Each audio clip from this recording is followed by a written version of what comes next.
उत्तर प्रदेश के आमरू में police sub inspector की मुबैना गुंडागर्दी, नारियल बेचने वाले पर तशद्दुद की सीसीटीवी वीडियो वायरल। रियासत उत्तर प्रदेश के शहर आमरू में पुलिस की मुबैना ज्यादती का एक वाकया सामने आया, जिसकी सीसीटीवी फुटेज सोशल मीडिया पर तेजी से वायरल हो रही है। वीडियो में देखा जा सकता है कि एक पुलिस सब इंस्पेक्टर, जिसकी शिनाख्त एशम सिंह के तौर पर बताई जा रही है, एक सड़क किनारे नारियल बेचने वाले शख्स को मुबैना तौर पर मारपीट कर रहा है। ये वाकया उस वक्त पेश आया जब नारियल फरोश अपनी रेडी बंडी पर रोजगार कमा रहा था।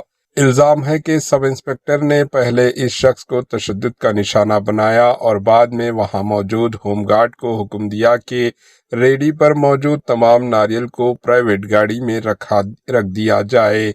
सीसीटीवी वीडियो में ये भी दिखाया जा सकता है कि होमगार्ड नारियल उठाकर पुलिस एहलकार की कार में रखते नजर आ रहा है। वाकये की वीडियो सामने आने के बाद सोशल मीडिया पर शदीद रद्द-ए-अमल देखने में आ रहा है और लोग पुलिस के इस रवैये पर सवालात उठा रहे हैं।